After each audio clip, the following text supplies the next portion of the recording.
Segundo livro dos Reis, capítulo de número 4.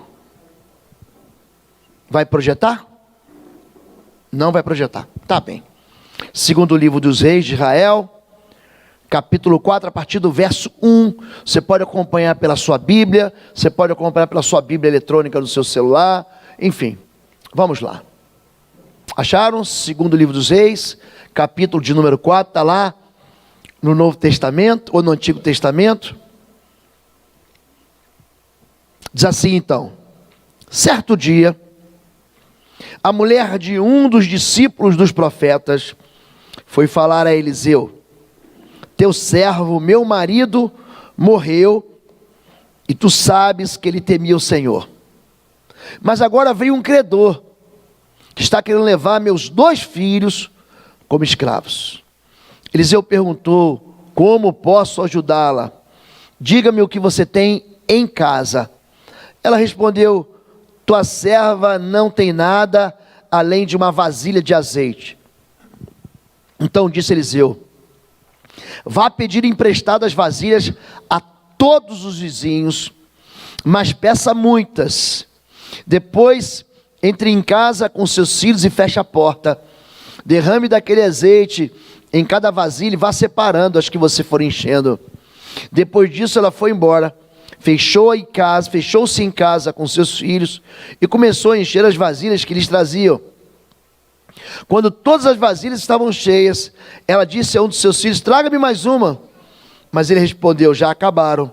Então o azeite parou de correr. Ela foi e contou tudo ao homem de Deus, que lhe disse: vá, venda o azeite, pague suas dívidas, e você e seus filhos ainda poderão viver do que sobrar. Amém? Amém. Vamos falar hoje sobre milagres dentro de casa. Tá bem? Feche seus olhos. Pai, nós te bendizemos essa manhã, onde quando as tuas misericórdias se renovaram sobre nossas vidas, Pai. Queremos confessar aqui o nome do teu Filho Jesus e entregar a ti o nosso coração e a nossa mente como território da tua presença. Queremos aprender de ti, ouvir a sua voz. Portanto, o Senhor tem toda a liberdade, Pai, toda a liberdade a comunicar a tua palavra, nos ensinar a caminhar, a andar num caminho onde a tua presença se faz presente dentro de nós e dentro das nossas realidades. Fica conosco, Pai. Não nos deixa perdidos aqui, soltos nos nossos próprios pensamentos. Tira de nós, Senhor Deus, toda a incredulidade e enche o nosso coração da tua palavra, que é verdade, em nome de Jesus. Amém. Amém, queridos. O segundo livro de Reis, ou dos Reis de Israel, é um livro que tem como ênfase, do capítulo 1 ao capítulo 13, a vida de um profeta chamado Eliseu. Eliseu, ele aparece logo após, ou quase junto, com um profeta chamado Elias. Você conhece Elias? Porque toda vez que Deus levanta um profeta, interessante, eu andei pregando em muitas igrejas e tenho pregado em muitas igrejas. Pra você ter uma ideia, no último ano e meio eu preguei em 100 igrejas. 100.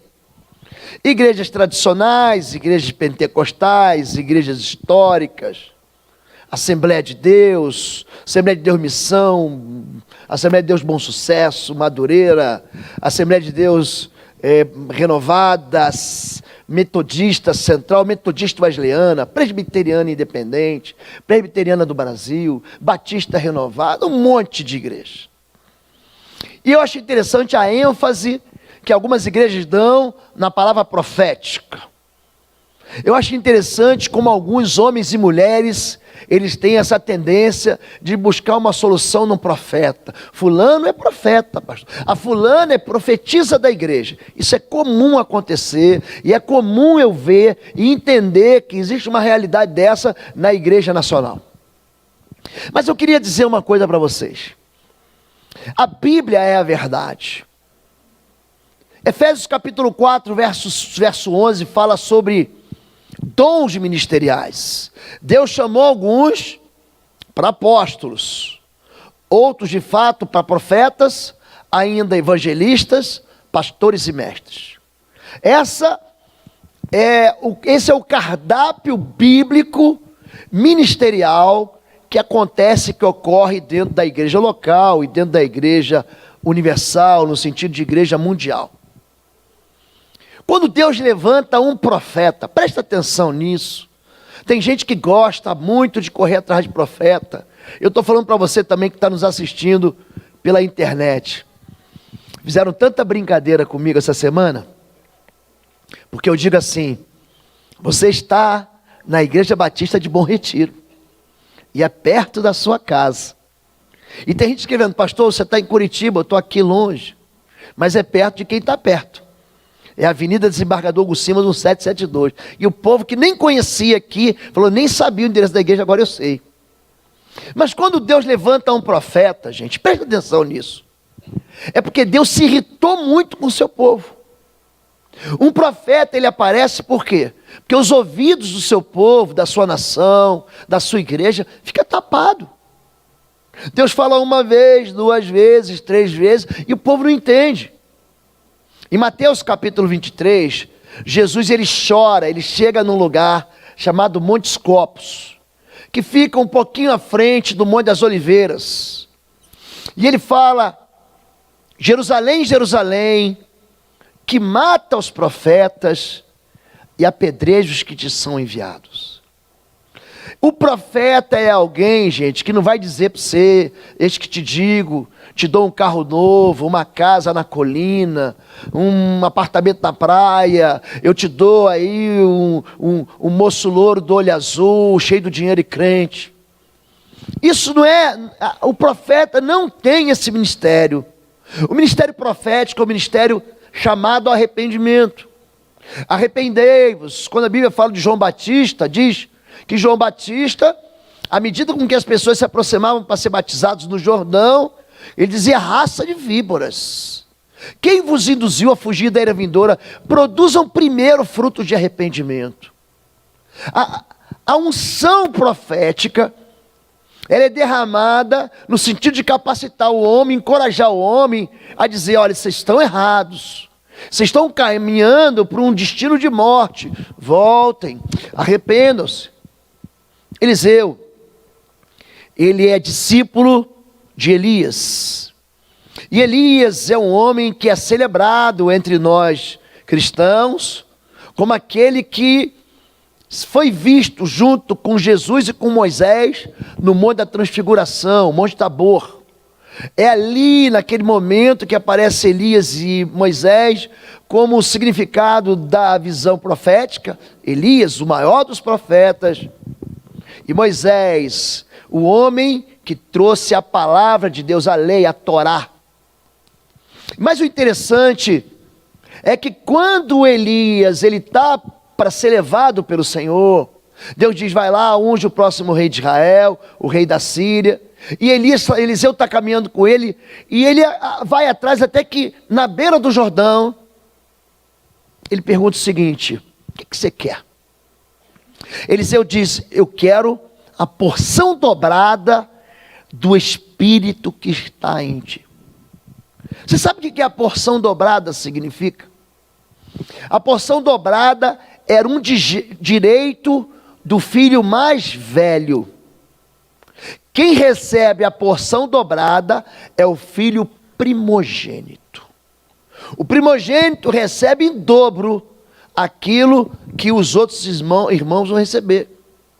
Então, quando Eliseu ele requer a porção dobrada do Espírito que está em Elias, ele está requerendo também a responsabilidade de levar o nome do seu pai. O filho primogênito, ele recebia uma capa. Vocês sabiam disso? Todo filho primogênito, ele recebe uma capa que o identifica como aquele que recebe então aquela porção, aquele direito de governar a família espiritualmente, o direito de receber uma riqueza em dobro, o direito de receber uma herança em dobro. Por exemplo, quem é o primogênito de Jacó? É Rúben. que perde o direito de primogenitura quando se deita com uma das concubinas do pai. E Simeão também perde, porque se junta com Levi para se vingar de Siquém. E os filhos de Lia, de Bila e de Zilpa, esposas de Jacó, eles perdem o direito de primogenitura, que sobra para quem? Para o filho de Raquel, José. Então o pai dá para ele uma capa, e aquela capa gera muito ciúme, porque o pai está dizendo, olha, ele vai receber mais do que vocês. Quando Saul, ele é rejeitado pelo Senhor, quando Saul rebelde, ele é rejeitado, ele segura na capa de quem? De Samuel, e rasga. Samuel vai sair da tenda, ele segura e rasga a capa. E quando aquela capa se rasga, Samuel olha para trás e diz, assim também como a capa rasgou, eu rasguei de ti o reino, e dei para outro que vem depois de você, e que é melhor do que você. Quando Jonatas, ele faz uma aliança com Davi, a Bíblia diz que o coração de Jonatas amava Davi. Jonatas pega a sua capa e ele dá para quem? Ele dá para Davi. E você, quando entrega a capa, você está dando para ele espiritualmente. Você sabe que não tem nada de mais na capa, mas é um símbolo, é uma visão profética daquilo que está acontecendo. E quando então Eliseu sobe, levado por um redemoinho, acompanhado por carruagem de fogo, e aquele mundo espiritual se descortina diante de Eliseu, o que ele recebe? A capa. Ele pega aquela capa, e assim termina o primeiro livro dos reis. Ele bate no Jordão e diz, onde está o Deus de Elias? E então, é o primeiro milagre, o Jordão se abre, e ele passa pelo Jordão. Eliseu, ele recebeu a porção dobrada. Então você vê que a história de 2 Reis, de capítulo 1 ao capítulo 13, é recheada, é fervilhante de milagres. E o milagre, gente, é uma interferência do céu sobre aquilo que é natural às nossas vidas. Não é um fenômeno, é um milagre. O milagre o que é? É aquilo que mostra uma evidência de que o Deus que vive na eternidade, ele penetrou no nosso mundo do tempo que a gente vive e fez algo extraordinário. Ele fez um olho novo para o cego de nascença, é um milagre. Ele fez o morto ressuscitar. É interessante que toda vez que Jesus chega atrasado, tem um milagre. Jesus chega, Lucas 7, ele chega atrasado, e quando ele vê a viúva de Naim, já era viúva, enterrou o marido, vai enterrar o filho. A viúva de Naim está enterrando o filho.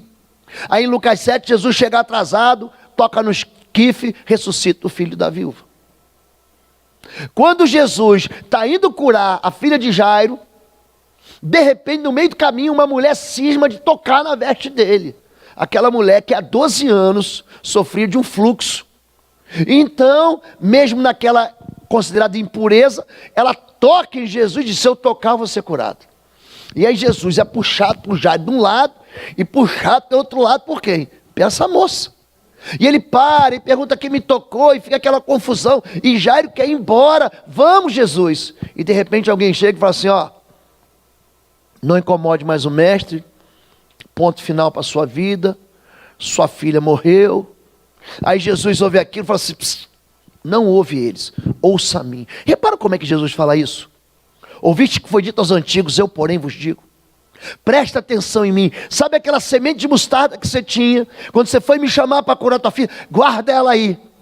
Aí Jesus chega atrasado, quando chega, ele ressuscita a filha de Lázaro, ou filha de Jairo. Lázaro sim, ele estava morto há 4 dias. E Jesus diz para os discípulos, ele dorme. Ah, se dorme está tudo bem. Ele está salvo, você não entendeu. Ele está morto. E eu folgo, eu me alegro de não estar lá. Ele chega atrasado de novo, ele ressuscita. Então, quando há um milagre, há uma percepção clara de que o mundo espiritual operou no mundo natural. E Eliseu experimenta isso. Ele multiplica o azeite da viúva, a gente viu aqui, ele faz o machado boiar no meio do rio, ele tira a morte da panela, ele é um homem tão extraordinário, essa unção que está sobre ele, o capacita de tal maneira para viver milagre, que quando ele morre, no capítulo 13 de 2 Reis, ele é jogado numa sepultura e está morto. Mas então um soldado também morto é jogado sobre os ossos dele e o soldado ressuscita. Então, quando a gente olha para essa história de Eliseu, em 2 Reis capítulo 4, a história acontece dentro de um ambiente familiar. Você vê que a palavra casa, ela vai se repetir aí 3 vezes. O que você tem em casa? Entra dentro de casa, fecha a porta da sua casa. Existe um ambiente de fé para acontecer o milagre. E a primeira coisa que eu quero que você entenda é o seguinte: o milagre não está nas pessoas, o milagre está no Senhor. E todo milagre, ele é provocado. Sabe quem recebe milagre?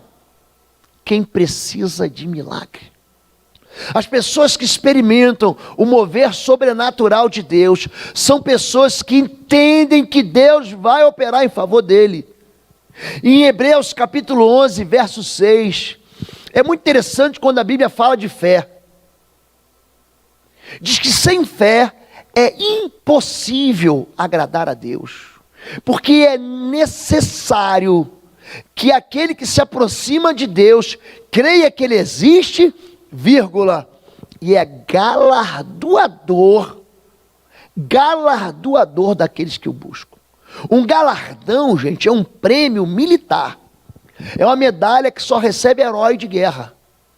É aquele que comete um ato de bravura, de excelência no meio do fogo cruzado. A metralhadora está cuspindo fogo, ele está caminhando no meio dos tiros de obus, dos tiros de canhão. Ele sabe que tem um inimigo à frente, mas ele consegue chegar no alvo dele. Isso é um galardão. Traz esse soldado aqui que eu vou dar para ele um prêmio. Traz esse soldado aqui que eu vou dar para ele uma medalha. Traz esse soldado aqui que eu vou honrar ele pela distinção da sua bravura e da sua honra no campo de batalha. A Bíblia diz que você ter fé é um momento, é um movimento que você se aproxima de um Deus, que você crê que ele... Cadê Deus? Ele não está aqui, eu não vejo Deus. Mas a fé é certeza daquilo que se espera. Por que que Deus honra a fé? Porque a fé vê o invisível, e Deus é invisível. Quando Jesus ressuscita dos mortos, o Evangelho de João é tão rico nisso, que ele aparece para os discípulos. Tomé diz o que? Eu não acredito. Se eu não tocar na mão dele, no furo das mãos dele, do lado, eu não vou crer que ele ressuscitou. Então Jesus, depois de alguns dias, aparece de novo entre os discípulos. Quem está lá? O Tomézão. Está lá o Tomé. E quando Tomé vê Jesus e fala: Senhor meu, Deus meu, que é isso? Agora que você viu, você creu. Bem-aventurados os que não viram e creram. A fé se move dentro daquilo que você não vê, mas dentro daquilo que você crê. Dentro da tua esperança, é certeza daquilo que se espera. Eu não tenho, mas olha aqui, eu não está aqui na minha mão, mas eu tenho certeza que eu vou ter. Ana, ela não tem um filho. Gente, já pensou? Eu fico olhando para a vida de Ana, que competia com Penina. Você conhece a história? Ela é mãe de Samuel. Ela não tem nada. E ela chega, ora a Deus, clama a Deus. Ela está debaixo da autoridade de um sacerdote muito perverso, que é Eli. E de repente ela chora e pede a Deus. E sabe o que ela faz? Ela entrega a Deus uma oferta que ela nem tem. Ela fala: se o Senhor me der, eu vou te dar. Se o Senhor me der um filho, eu vou dar para o Senhor ele. Gente, essa mulher gera no ventre dela aquilo que era impossível. Você já reparou que na Bíblia as mulheres estéreis dão filhos, dão luz a filhos extraordinários? Já reparou isso? Sara, estéril, é mãe de Isaque. Rebeca, estéril, é mãe de Jacó. Raquel, é estéril, é mãe de José, é mãe de Benjamim. Quando se fala da tribo de Judá, se fala é Benjamim, é o nome que carrega vitória. Ana, da luz, é a mãe de Samuel, o profeta, o juiz, o último juiz, primeiro profeta, que unge o rei de Israel, que unge Davi. Que Davi vai levar o nome do Senhor Jesus, é raiz de Davi, Jesus Cristo, filho de Davi. Quando você olha no Novo Testamento, você vê a vida de Isabel. Isabel é casada com Zacarias e não tem filho. E de repente, no momento em que Zacarias vai oferecer incenso, na hora da oração, aparece um anjo e diz assim, ó, Deus ouviu tua oração. Ele já era avançado em idade. É uma maneira muito carinhosa da Bíblia dizer que a pessoa já era velhinho. Você espera que um velhinho, que uma velhinha gere filhos? Você espera? Você tem vó? Você tem bisavó? A bisavó chega hoje, no almoço de domingo na sua casa, e diz, meu velhinho, meu netinho, eu embuchei, estou grávida.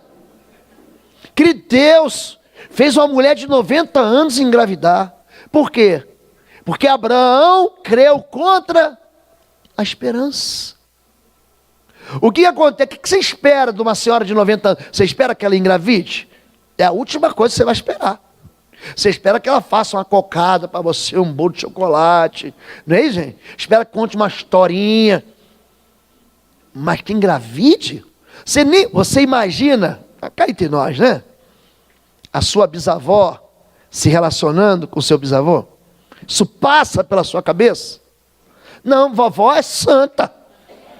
Vovó, isso nem passou pela minha cabeça, pastor. Mas o milagre ocorre aonde? No coração de quem crê, gente. E essa mulher tem um problema. A Bíblia diz que ela era casada. É muito interessante, gente, a gente achar que crente não sofre. Crente sofre. Crente é abandonado. Crente é deixado órfão. Crente é roubado. Passam a perna no crente. Crente também tem câncer. Crente passa por luta. Não tem moleza. Tem gente que fala, não, vem para Jesus que tudo vai dar certo. Gente, às vezes não. Às vezes não dá certo não, gente. Você é crente, não significa que Deus vai vestir você uma roupa hermeticamente fechada, você vai ficar livre de catarata, de cárie no dente. Não é assim que funciona. A gente vive num corpo da carne enferma pelo pecado. Crente sofre, crente chora. No mundo tereis aflições, mas tem de bom ânimo que eu venci o mundo. Quando o salmista fala sobre isso, ele diz assim, muitas são as aflições do justo. Quando a Bíblia fala dessa mulher, diz que é uma mulher que perdeu o marido, que o marido era discípulo de Eliseu. Pior do que isso, estava endividado. Dívida é um negócio complicado. E é tão complicado que Jesus botou o negócio da dívida na oração do Pai Nosso. Se você não sabe orar nada, você sabe orar o Pai Nosso. Perdoai as nossas, diga, dívidas, assim como nós perdoamos os nossos devedores. É um negócio tão chato. A dívida é o sujeito ligando para você, do Serasa, do SPC, das Casas Bahia, da Renner, da CIA, do Visa, do banco. E aí? A dívida te persegue. A dívida é um negócio que você adquire, gente, e é que nem doença, vai atrás de você. E não te larga, não saio. E te aprisiona num lugar de tristeza, e ela está assim. Pior do que isso, tem que pagar a dívida. E aí o credor quer levar os 2 filhos dela. Mas ela crê o quê? Que existe um canal de milagre, que existe um canal por onde Deus ele responde uma oração. Querido, eu vou falar para você, eu vou nesses lugares, esses dias eu fui numa igreja no litoral de São Paulo. Entrou uma moça, ela não devia ter em torno de 20 anos, esse lado dela aqui inchado de um jeito.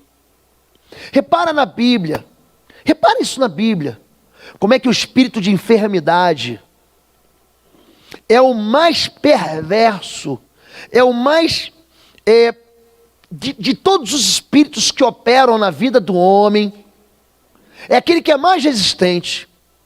Em João capítulo 5, existe um aleijado no tanque de Betesda. Você fala, não pastor, a questão dele não é espiritual não, ele está lá, ele está buscando a resposta que vem de fora. Você lembra disso? Em Jerusalém, tem 2 portas de entrada principal.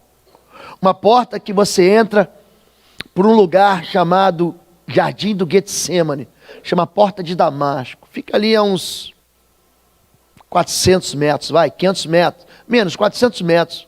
Você desce, entra, é ali que que Estevão é apedrejado, é ali que Paulo sai, pega cartas, aponta para a Síria, tá ali.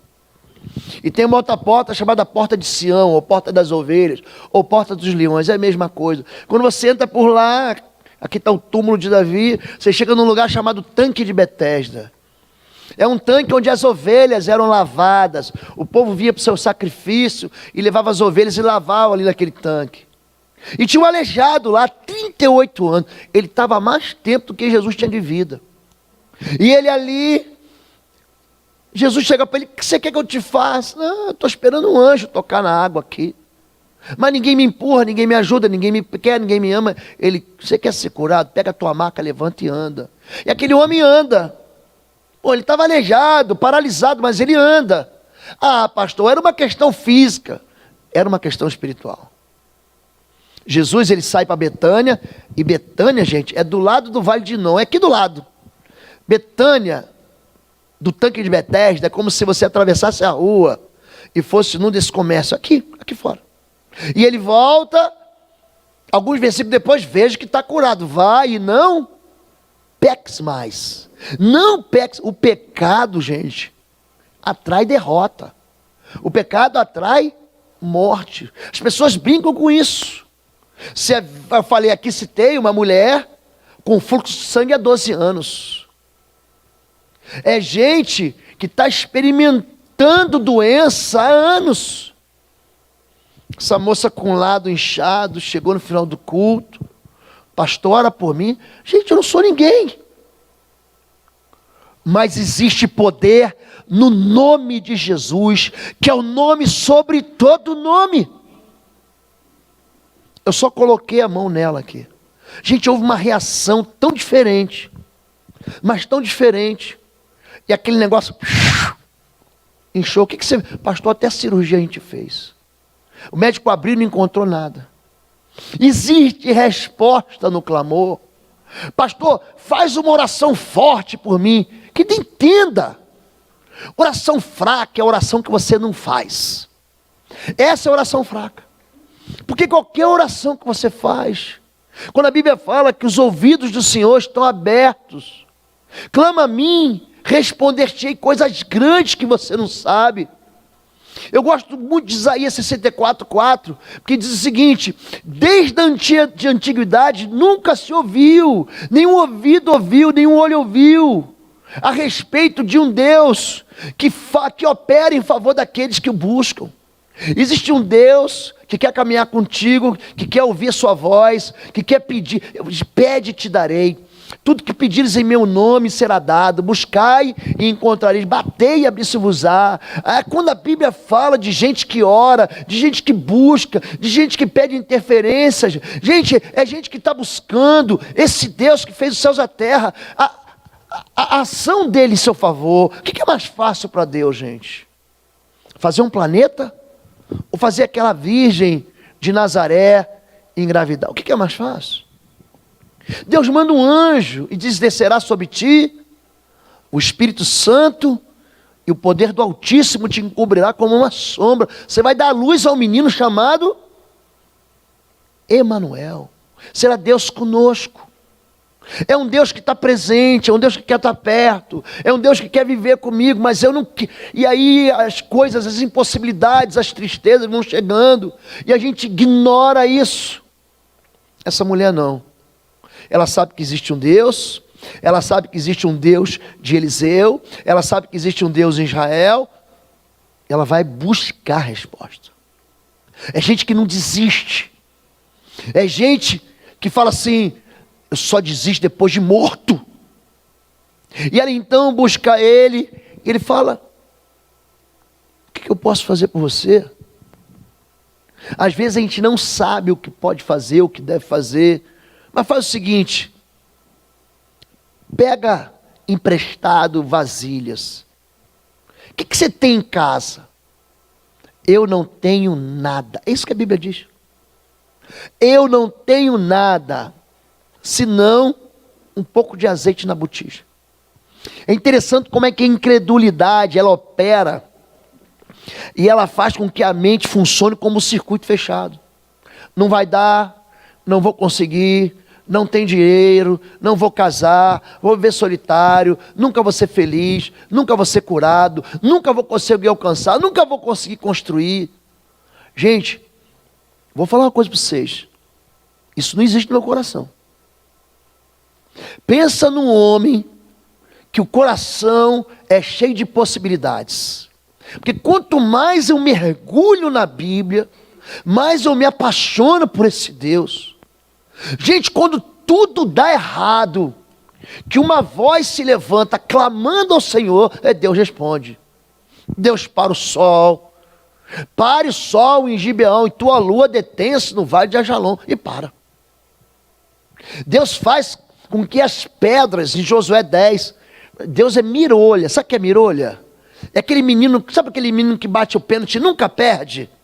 Ele não perde gol. A pedra caía na cabeça dos inimigos, a morrer. Toma para você também, larga o meu povo, toma para você, toma para você.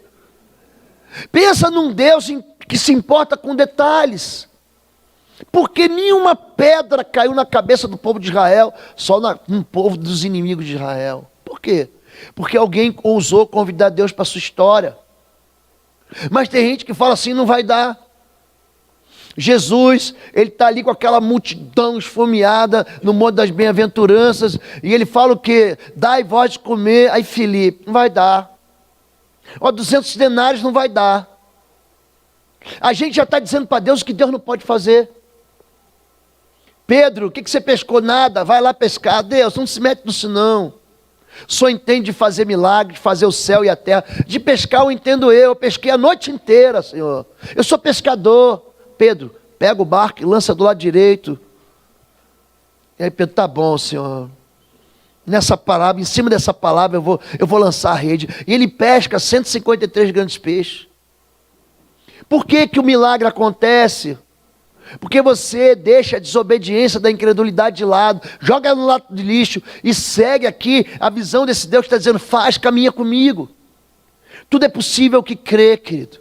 Existe um lugar de possibilidade no meio da tua impossibilidade. Existe um Deus que opera assim. Ele não é afetado geograficamente, ele não é afetado pela tua falta de dinheiro, ele não é afetado pela sua vida que quer desistir, ele não é afetado pelas suas emoções falhas. É um Deus, gente, que opera na vida daquele que crê. E essa mulher está dizendo assim, não vai dar. O que você tem aí?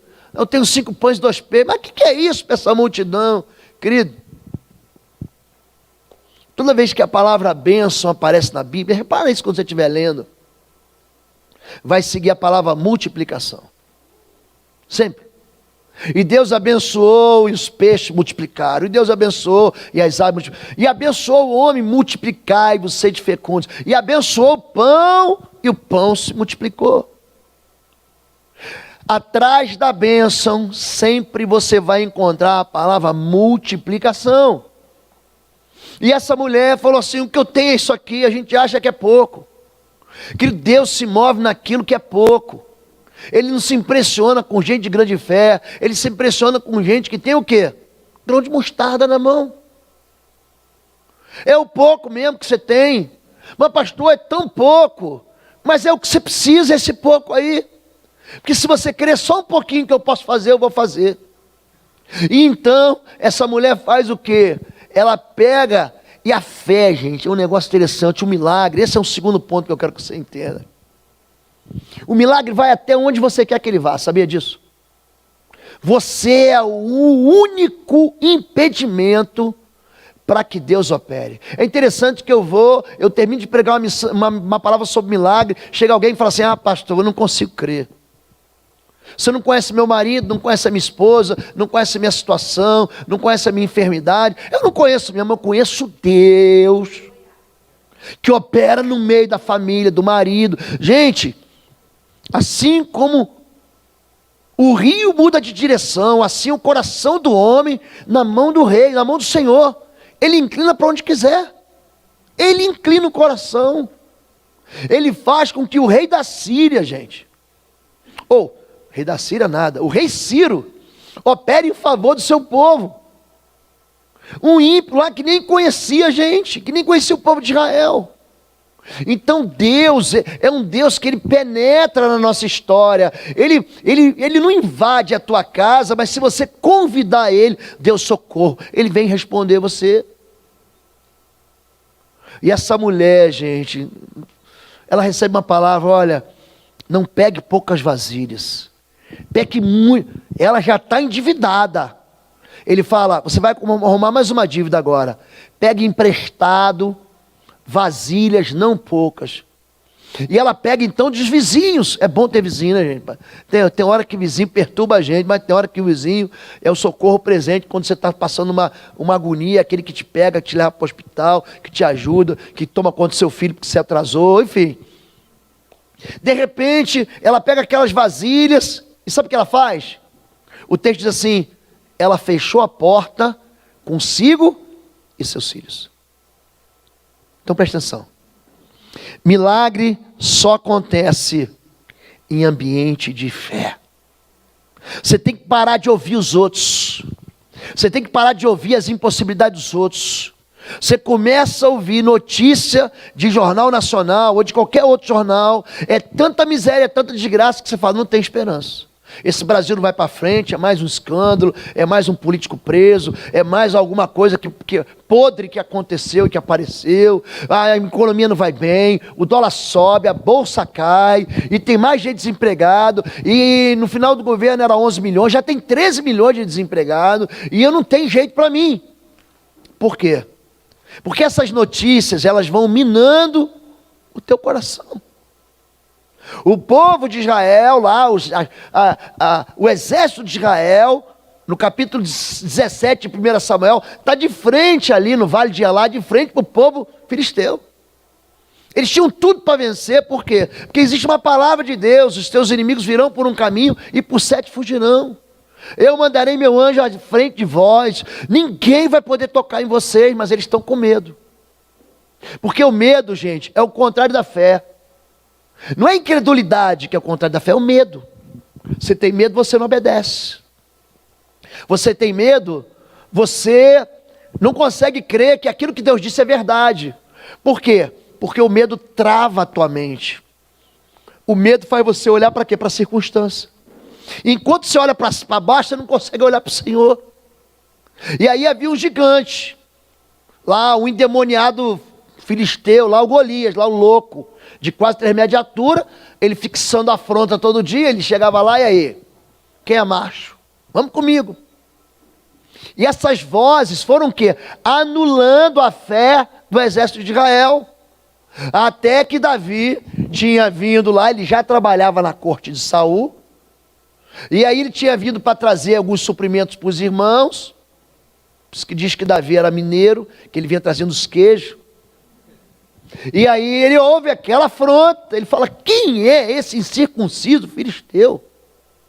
Ou seja, o coração dele não era cheio de má notícias, era cheio de esperança. Por que meu coração é cheio de esperança? Porque eu vivo mergulhado numa palavra de um Deus que nunca perdeu. Gente, Deus nunca perdeu. Como eu posso ficar triste? Como meu coração pode ser tão incrédulo se a minha vida é mergulhada na palavra de Deus? Qual dos deuses das nações aí venceram o nosso Senhor? Você olha para Dagon, lá o Deus dos filisteus foi derrotado. Para Moloque, o Deus dos amonitas, foi derrotado. Para Milcom dos moabitas foi derrotado. Esse nosso Deus, gente, o nome dele é El Shaddai, é o Todo-Poderoso. A Bíblia o chama de El Gibar, o Deus forte. Ele é o Jeová Jireh, o Deus da provisão. Esse Deus é o Jeová Sabaote, o Senhor dos exércitos. Pensa num Deus que não perde, é esse Deus. Então por que eu vou ter medo? Então ela entra no ambiente doméstico, ela se fecha dentro de casa. Ela para de ouvir as más notícias, ela para de ouvir as sentenças contrárias, ela para de ouvir as pessoas que estão falando contra, que não vai dar, que não vai conseguir, que vai dar, querido. Se você ousar crer que a sua família vai estar sentada nesse banco aí, é aí que ela vai estar. A Bíblia não brinca, Jesus não brinca, querido. A Bíblia é a verdade. Essas coisas foram escritas para ensino nosso. E essas sombras de bem-vindouros. Quando a Bíblia fala sobre isso, fala que a gente tem que orar com fé, peça com fé e nada duvidando. Tiago fala isso no capítulo 1. Porque aquele que duvida é semelhante à onda do mar, é levado de um lado para o outro. Não pense tal que vai receber do Senhor coisa alguma. Queridos, eu oro todo dia por coisas que você não imagina, por vocês. E eu quero experimentar, viver ao lado de pessoas de fé. Se a tua casa, se você tiver alguém que você possa concordar na terra, gente, o céu é afetado por isso. Por quê? Porque aquilo que você liga na terra é ligado no céu. Aquilo que é concordado na terra, querido, é concordado no céu. O mundo espiritual é afetado quando? Quando você ora. Quando você orar, querido, fecha a porta. A Bíblia é tão clara com isso. Não se contamine. Fecha a porta, ora em secreto. O teu Deus, o teu Pai que vem em secreto, te recompensará publicamente. Há um lugar de publicidade. Ele vai contar para todo mundo lá. Ele conta para o mundo espiritual. Ah lá, meu servo Jó, não há ninguém como ele. Homem íntegro, reto, temente a Deus, que se desvia do mal. Existe uma alegria, você percebe Deus. Pedir e dar-se-vos-á. Peça para que a sua alegria se cumpra. Essa mulher, gente, ela pega as vasilhas dos outros e ela começa a derramar. Então preste atenção. E ela enche todas aquelas vasilhas, até que ela pergunta, me dá mais uma. O filho fala, acabou. Se essa moça, ela tivesse daqueles galões, sabe aqueles galões de óleo de 200 litros, que você vê de vez em quando aí, tem um ali embaixo, no Ministério de Jovens, ela ia encher, ela ia virar, gente, ia abrir uma franquia de azeite, lá em Israel. Por quê, querido? A fé vai até onde você vai, e você pede muito pouco para o Senhor. Nós somos mesquinhos, nós somos pequenininhos. Salmos capítulo 2, a palavra de Deus diz assim, pede-me e te darei as nações por herança. Ele não está falando para você pedir, pastor, faz uma oraçãozinha por mim. Não faço, oraçãozinha não faço, eu faço oração. Não é um deusinho? A minha oraçãozinha é para deusinho. Gente, oração é para um Deus que pode tudo. Vocês conseguem entender isso, gente? Vocês conseguem entender que deve haver um fogo dentro do coração que arde por esperança, de que esse Deus é um Deus que recompensa? Você consegue entender isso? Será que a nossa fé vai ser uma fé de vir no domingo e ir preparado para receber uma palavra e ir embora? Nossa fé, gente, ela tem que ser animada durante a semana inteira, durante todo esse tempo. Eu tenho que exercer isso, eu tenho que colocar em prática. A impossibilidade acaba quando chega Deus. O não vai embora quando chega Deus. O ponto final acaba quando chega Deus. Então, aquela mulher, ela prepara e quando tudo termina, acabou. E acaba de o azeite, ela fala assim, agora pega tudo, vende, paga a tua dívida e sobreviva do resto. O nosso Deus, gente, Ele não é um Deus que vai caminhar simplesmente na sua vida porque Ele quer caminhar. Ele é um Deus que vai responder ao seu coração. É um Deus que vai honrar a sua fé. Esse milagre acontece dentro de casa, com muitos outros que precisam acontecer dentro da sua casa. As pessoas são cruéis. Nós recebemos palavras de desânimo. Nós aprendemos a ser diminuídos na nossa imagem, na nossa identidade de filho de Deus dentro de casa. Você não presta, lá o estabanado, você não vai ser ninguém, você nunca vai conseguir. Teu marido vai te tratar mal, teu filho vai ser rebelde. Toda mentira que você acredita funciona igual uma falsa profecia. Em vez de você entender quem você é, que você é filho de Deus, que você é sal da terra, que você é luz do mundo, que você é cidade edificada sobre o monte, que você pode todas as coisas naquele que te fortalece, você acaba acreditando numa voz mentirosa. Essa mulher é uma mulher, gente, que não para de crer, que fecha a porta para a incredulidade, mas principalmente, ela não vive de passado. A cada vasilha que ela enche, tem gente que para num milagre só. Ela é grata, mas ela, peraí, vem para cá. E enche outra. Encheu? Sou grato por esse milagre? Vem para cá. E enche outra, e vem, sou grato. Querido, você pode ser grato. Você pode ser grato. Mas tem gente que vive de um milagre que aconteceu há 20 anos, há 30 anos atrás. Tem gente que não experimenta milagre e fala assim, não, isso é coisa do meu avô, do meu pai. Mamãe orava e todo mundo era abençoado. Papai orava, vovô orava e Deus respondia. Não, mas e eu? Sabe por quê? Porque nós nos tornamos tão orgulhosos, que nós achamos que nós mesmos somos as soluções para os nossos problemas. Eu vou dar um jeito aqui. Eu vou pegar um empréstimo. Imagina essa moça já endividada. Qual era a solução dela então? É por isso, querido, presta atenção, que Deus leva você para um deserto. Deuteronômio 8, eu te levei para o deserto, eu te humilhei, eu te deixei passar fome, para saber o que havia no seu coração, se você ia me obedecer ou não. Porque você tinha que aprender que nem só de pão vive o homem, mas de toda a palavra que sai da boca de Deus. Gente, um milagre vai acontecer, sabe quando? Quando você entender que esse teu deserto tem dia para acabar. E você quiser, eu quero sair dele.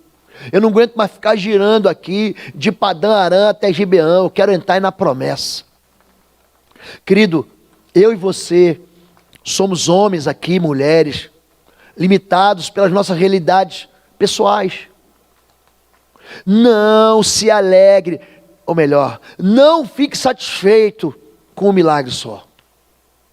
Um só não, querido. O teu Deus pode te dar muito mais do que isso. O teu Deus pode operar no seu dia a dia, dentro da sua cozinha, dentro do quarto do seu filho, dentro da sua sala, dentro da sua comunhão. Peça para Deus tirar da sua casa toda a miséria e trazer fartura para você ver o que vai acontecer.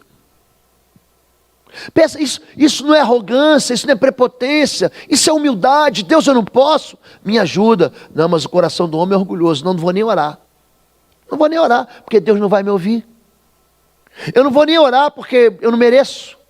É aquela sensação de que você não é filho. Quem não é filho não pede, porque tem que ter merecimento. É aquela sensação de que não, eu não vou orar porque Deus não vai ouvir minha voz. Queridos, quando a Bíblia fala que Deus inclina os seus ouvidos, quando o profeta diz, Senhor, incline teus ouvidos para ouvir o meu clamor, fala de um Deus que não só age no meio da humanidade, mas Ele reage à fé daquele que crê. Você precisa de um milagre dentro de casa, querido. No seu casamento, na sua aliança de amor, na sua vida de intimidade. Você precisa de um milagre dentro da sua casa, uma enfermidade. Você está vivendo um tempo de loucura, de falência, de bancarrota. Você está vivendo um tempo de tristeza, de sofrimento. Gente que entrou aqui com vontade de tirar a própria vida. Que desiste. Multiplicação da bênção daquele que crê. Mas você precisa chamar o Senhor. Você precisa fechar a porta e parar de ouvir a voz dos outros. Você precisa parar de ficar celebrando um milagre que aconteceu há 30, 20, há 10 anos atrás. Celebre sim, mas busque outro. Celebre sim, mas busque outra resposta. O Senhor vai te ouvir.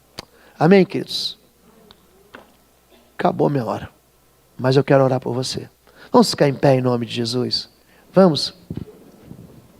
Alguém pode me ajudar aqui no teclado?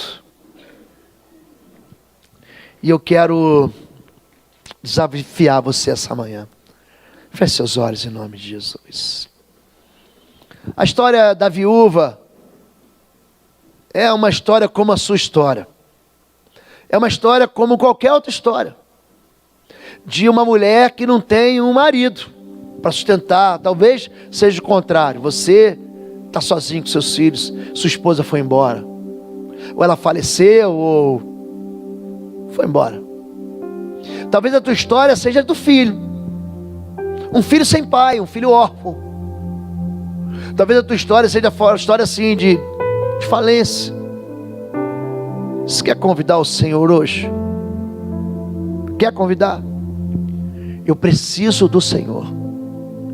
Hoje, você recebeu essa palavra. Eu sei que você é importante. Sei que você se veste bem. Eu sei que você estudou. Você quer convidar Deus para entrar em qualquer área da sua vida em que o azeite acabou? Se você quer isso, levante sua mão e diga assim: eu quero. Deus abençoe vocês, queridos. Deus abençoe todos vocês. Pode baixar sua mão. Você está vivendo momentos de luta dentro da sua casa. Não me importa o que é. De guerra, de confusão. Você está vivendo uma aflição, uma enfermidade. Algo falta na sua casa. Eu estou falando de família. Eu estou falando de pai, de filho, de irmão, de marido, de mulher, de sogro, de genro, de cunhado. Você precisa de um milagre? Só levante sua mão. Eu preciso do milagre, Senhor. Eu vou orar por você aqui. Você vai ver o que Deus vai fazer na sua vida. Você vai ver. Você vive de passado, querido. Você quer ver o novo do Senhor na sua vida? Eu quero orar por você também. Quero orar para que Deus multiplique sobre a sua vida a presença dEle poderosa. Eu vou orar por você. E por último, alguém aqui essa manhã está afastado do Senhor e está voltando hoje, por esses tempos. Você quer receber Jesus na sua vida? Se você quiser fazer uma aliança ou renovar sua aliança com o Senhor Jesus, só levante sua mão. Diga: eu quero. Deus abençoe. Deus abençoe. Vamos orar. Olha para mim aqui. Pode abrir os olhos. Vamos orar. Vamos clamar por um milagre. Você quer fazer isso? Se quer clamar? Então sai do seu lugar. Vamos ir aqui à frente, todos nós, para a gente fazer uma oração em concordância. Se você precisa de milagre, sai do seu lugar e vem aqui. E nós vamos orar. Vamos orar juntos. Eu queria que você ficasse junto com quem tivesse de você. Se tua família está aqui, abraça a sua família. Se é o seu filho que está aqui, abraça ele. Se você tem alguém, chega um pouquinho mais para frente aqui para as pessoas poderem isso. Para as pessoas poderem ficar perto de você. Eu quero muito agora, que você jogue no lixo, a tua incredulidade. Escute, o Senhor Jesus está aqui. Está aqui. Jesus está aqui, querido. E não há nada que Ele não possa fazer. Nada. Feche seus olhos agora. Senhor Deus, nós nos juntamos essa manhã, nós colamos o nosso coração, o nosso sentimento E a nossa fé, na fé dessa viúva de 2 Reis, capítulo 4, nós reconhecemos que o milagre vem do Senhor. Nós reconhecemos que o Senhor é a única resposta para as portas que estão fechadas. Nós reconhecemos que quando o Senhor entra, todo medo vai embora, a desesperança, a tristeza, porque andar com o Senhor é andar com uma caixa cheia de possibilidades, é andar com um saco cheio, Pai, de respostas do Senhor. E nós queremos levantar ao Senhor hoje o nosso clamor. Inclina, Senhor Deus, o teu ouvido, Senhor. São casamentos buscando respostas que foram dissolvidos ou que estão balançando, mas que nós pedimos, Senhor Deus, vem dar o vinho novo, vem transformar a água em vinho na casa dos teus filhos, vem multiplicar o azeite, Pai, da nossa botija. Tira o teu povo, eu estou te pedindo, Paizinho, Pai querido, tira o teu povo desse lugar de falência, de prisão, de impossibilidades, e nos leva, Pai, a ver os teus milagres acontecendo dentro de casa. Nós queremos a cada momento, a cada dia, ver as botijas, ver os jarros de azeite transbordando, e nós te somos gratos, Pai. Pai, existe gratidão no nosso coração por aquilo que você faz, por aquilo que o Senhor opera, mas nós queremos muito mais de Ti. Nós queremos muito ir muito além disso, Senhor Deus, porque nós sabemos que o Senhor é Deus que recupera, que restaura, que recomeça, que faz de novo na nossa vida, Pai. Nós queremos hoje te dar graça, Senhor Deus, mas nós queremos deixar o passado no passado, e os nossos olhos querem alcançar um futuro, Senhor Deus. Eu quero alcançar os filhos dos teus filhos nessa igreja, uma igreja de gente salva, uma igreja de gente que te ama, que te adora, que louva o Senhor com fogo no coração, com lábios de gratidão. Pai, faz com que essa igreja seja referência para as famílias dessa cidade. Faz com que as casas dos teus filhos sejam os lares hospedeiros de células, e que ali a bênção do Senhor se repouse sobre cada casa.